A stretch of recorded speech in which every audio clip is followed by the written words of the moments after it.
So, all right, so the create your own meaning thing is a rough one. And then there's another problem too, which is what makes you think you have enough time? You know, lots of times people come to me and they have relationship problems, and part of the problem is that they've set their relationships up outside of social norms. And they do that, you know, so they'll say to me something like, well, we are not going to get married because marriage is just a piece of paper, which is really a stupid thing to say. Like, it's an incredibly stupid thing to say. But underneath that, there's this idea that they want to remain free of social constraints so that they can negotiate their own way. Like, if you're giving them credit for, you know, wanting freedom instead of just escaping responsibility. But the problem with that is, it's like, okay, good luck, try it. I don't know why you would assume that you have enough time in the 30 or 40 years that you're going to be pursuing relationships to actually figure out how they should run. You don't have a hope of that. And it's worse too, because very, very few people can negotiate.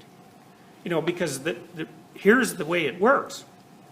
You either adhere to the social order or you stand outside of it. As soon as you stand outside of it, you're in a chaotic place because there's no guidelines. And then you either live chaotically because there's no guidelines, or you start to formulate order. But to do that, you have to know what you want. And you have to know how to express it. And then you have to figure out what your partner wants and help them express it, and then you have to negotiate a solution. Well, I would say 1 in 20 people know how to negotiate. It's really, really difficult. I mean, just think of the steps. First of all, you have to know what you want, and then you have to admit it to yourself. Well, yeah, right. Like, you're not even going to get to the first one in all likelihood. What do you want? A lot of what you want can't be articulated even, you know. I'll give you an example. So there's a great study done a while back on the prediction of relationship longevity. Okay, so here was the question.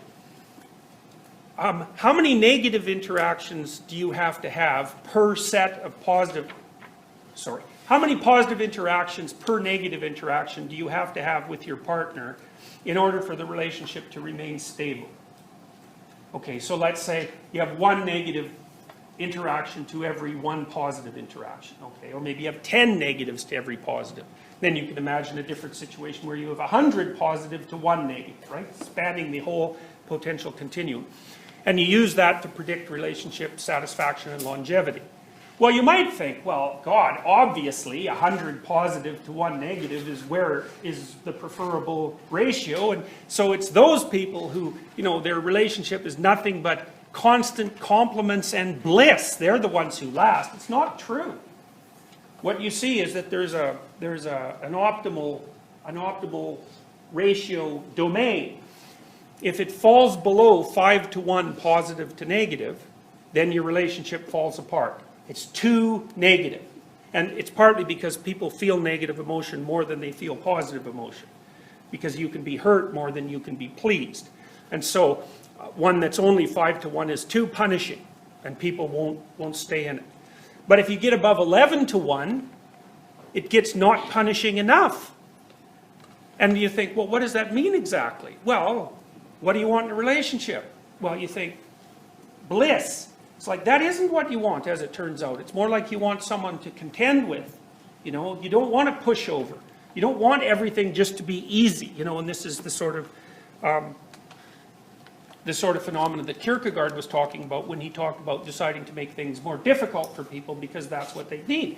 You know this perfectly well, because if you go out with someone and they worship you and they dote on your every word and there's nothing but positive feedback coming from them, you lose respect for them almost instantly, and you go wander off and find someone who's more interesting. And part of the reason for that, I think, is that you want the person that you're with to challenge you, so that not only do you do reasonably well day together, you know, so that you can coexist in the same space with a reasonable amount of peace, but you also want there to be enough tension in the relationship so that you're both involved in a process of mutual transformation. Well, try specifying that in an articulated way. You know, good luck. You know, and it also explains strange things about people, like the fact that they'll stay in pretty negative relationships. Like, what the hell are you doing there?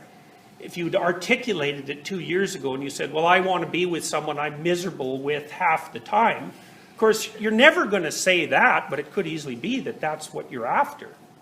So, well,